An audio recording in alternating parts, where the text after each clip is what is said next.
그 대박. 사랑해 씨발. 리그 오웬스, 미국 불법 재단실에서 시작을 해서 패션계 여왕한테 인정받고 유럽으로 넘어가 설립된 지 50년도 안 돼서 한 세기를 향유하는 새로운 스타일을 제시한 살아있는 전설이 이끄는 브랜드. 리그 오웬스를 두고 멀리서 보면 남성복, 구조를 놓고 보면 여성복 실루엣이라는 말이 있는데, 리그 오웬스라는 브랜드가 패션 브랜드로서 디자인이나 실루엣도 정말 아름답지만 디자이너의 매력이 진짜 한몫한다고 생각이 들고요. 리그 오웬스 어록은 워낙 유명하고 무엇보다 리그 오웬스라는 브랜드의 상징 중 하나가 아내인 미셸 라미인데, 이 미셸 라미라는 사람이 릭의 뮤즈이자 상징이 된 이유가 지금의 릭을 이 여자가 만들었다 해도 과언이 아닙니다. 미셸 람이라는 사람에 대해 너무 깊게 들어가면 좀 머리가 아파서 오늘은 리그 오웬스가 어떤 환경에서 커서 그런 엄청난 디자인들과 세계관을 구축을 한 건지, 그리고 미셸 람이라는 사람이 리그 오웬스의 상징이 되어버린 이유에 대해서 이야기를 해볼까 합니다. 바로 알아보시죠.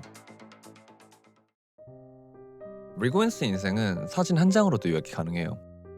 리그 오웬스 인생은 나루토다.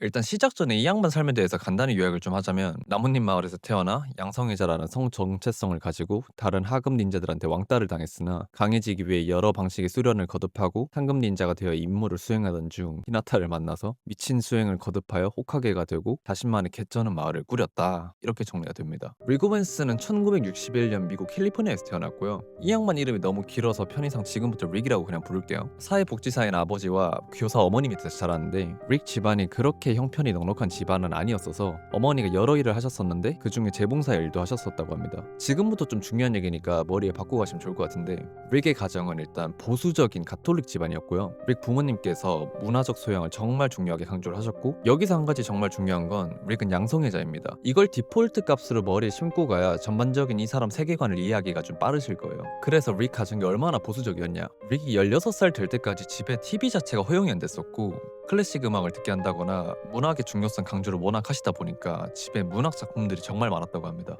릭의 어린 시절을 좀 정리해보자면, 어릴 때부터 부모님의 통제가 여러 가지로 워낙 심했었고 자기 성 정체성에 대해서 생각이 정말 많았다고 합니다. 고등학교 들어가기 전부터 자기는 이성애자가 아니라는 걸 자각을 하고 있었대요. 당시 릭 자체가 워낙 아주 섬세하고 약한 아이였고 락커룸에서 옷 벗는 게 무서웠다라거나 자기는 아주 어릴 때부터 티가 나는 게이키드였다고 회상을 했는데, 이로 인해서 학교에서 왕따를 당하던 동시에 집에 가면 계시는 아버지는 호모포비아야. 이러니까 어떻게 자기 성 정체성을 긍정적으로 받아들일 수가 있겠냐고요. 근데 그 와중에 그간 억압되어 있던 감정들이 터져나온 건지 수업 빼먹으면서 담배도 이때 피기 시작하고 락 음악에 심취한 전형적인 반항아가 되기 이릅니다. 다행이었던 건 이 무렵에 예술에 더 깊은 관심을 갖기 시작을 해서 LA의 오티스 예술 디자인 대학에서 미술을 배우기로 결정을 합니다. 하지만 이 학교의 분위기나 학업 강도가 생각 이상이었고 학자금 대출로 인한 빚에 대한 부담으로 2년 만에 중퇴를 하고 LA 무역기술대학으로 학교를 옮겨 패턴을 공부하고 LA 디자인 그룹에서 실무 경험을 하면서 경험치를 쌓습니다.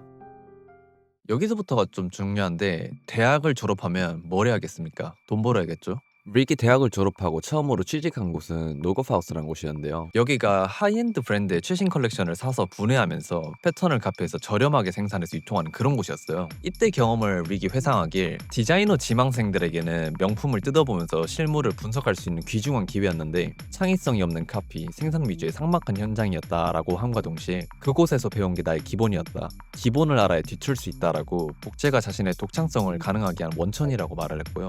여기서 2, 3년 정도 실무 경험을 쌓던 와중에 정말 중요한 전환점을 맞이하게 됩니다. 릭이 당시에 만나던 남자친구가 있었는데요. 릭 카스트로라는 인물로 LA 기반으로 활동하던 패티시 사진가인데, 이 사람이 릭에게 자신의 절친이 전개하는 의류 브랜드에서 일할 수 있도록 다리를 놓아주게 됩니다. 그래서 이 브랜드 운영자 릭 카스트로의 절친이 누구냐, 훗날 릭의 아내이자 뮤즈가 될 여인 미셸 라미입니다.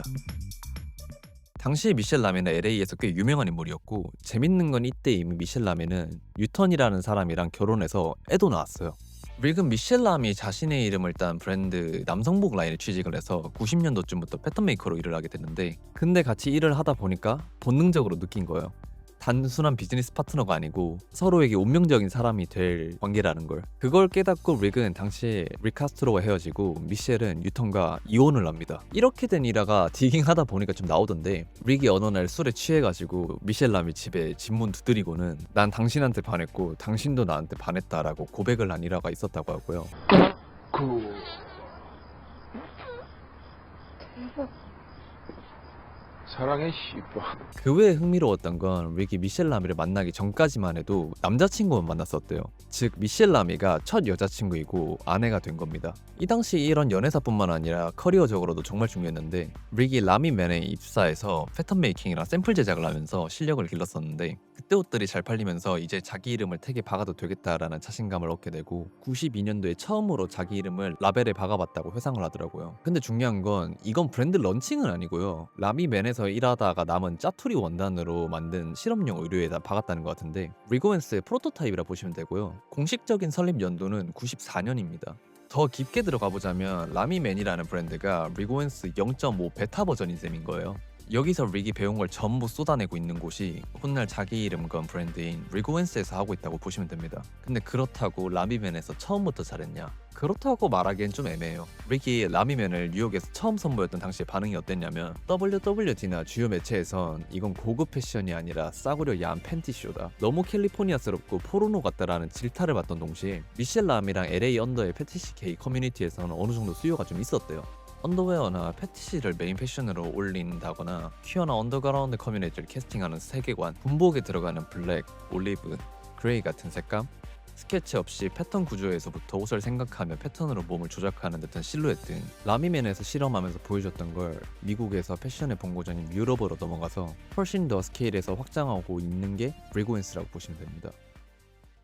자, 제가 94년에 리고엔스 공식적으로 설립이 됐다고 했죠. 근데 여기서 하나 제가 의문이 들었던 게 라미맨을 그럼 쭉 하면 됐지 왜 리고엔스를 하게 됐냐, 지금 라미맨은 어떻게 됐냐라는 생각이 들더라고요. 그래서 좀 알아보니까 미셸 라미가 브랜드 하기 전에 하던 일이 좀 많습니다. 투슨 투 노우라는 회사가 있었는데 이게 원래 아이웨어나 티셔츠 팔던 샵이었다가 체급이 커지면서 법인이 되고 이걸 기반으로 자기 이름 걸고 여성복을 만들기 시작한 게 미셸 라미라는 브랜드고, 그 외에 레스토랑이나 카페도 했었는데 전성기 때는 연매출 $10,000,000까지도 찍고 그랬는데 93년에 이 회사가 파산 신청 절차를 밟습니다.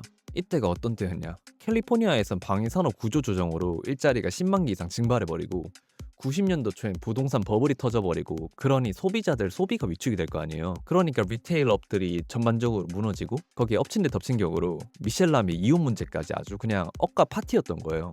그래서 미셸 라미맨이나 쉬쉬 등 패션 비즈니스는 전부 정리를 하고 카페 레스토랑에 올인을 하게 됩니다. 그래서 라미의 돈은 이쪽 비즈니스에 완전 올인을 한 상태였고 릭은 라미의 사업체가 파산하면서 실직자가 되는데요. 그간 저축한 돈도 거의 없었고 실질적으로 무자본으로 94년에 자기 이름 걸고 브랜드 리고엔스를 설립을 한 겁니다. 그렇게 만든 옷을 당시에 제일 좋다고 생각한 LA 편집샵에 들고 가게 되고 바이어가 50% 성금을 지급하면 제품 완성해서 납품 시에 마저 50% 받는 방식을 채택을 해서 그렇게 몇 년을 버팁니다. 그러고 이후에 2001년 케이트 모스가 리고엔스 레더 자켓을 입고 보그에 나온 걸 시작으로 이후 패션계의 여왕 안나 윈투어의 간택을 받아서 뉴욕에서 첫 런웨이를 서면서 그의 전성기는 시작이 되었고 저희가 익히 아는 리고엔스가 된 겁니다.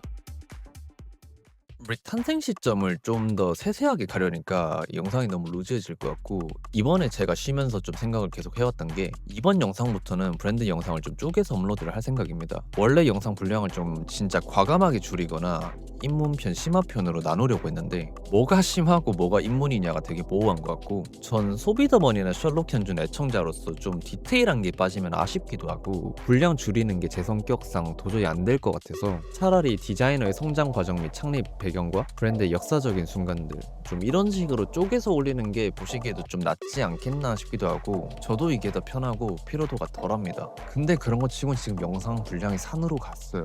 릭 영상을 한 번에 다뤘으면 30분 그냥 넘어갔을 것 같아요. 아무튼 다음 영상은 리고엔스 찐 출발과 리고엔스의 전성기에 대해서 알아보는 영상을 만들어 오겠습니다. 그 전에 센트럴시나 제가 그동안 공백기에 샀던 제품들 리뷰 영상이 올라갈 수도 있고, 영상 수치 보고 별로면 리고엔스 후평 그냥 제낄까 싶기도 합니다. 아무튼 영상 봐주셔서 감사하고요. 구독 좀 해주십시오. 갑니다.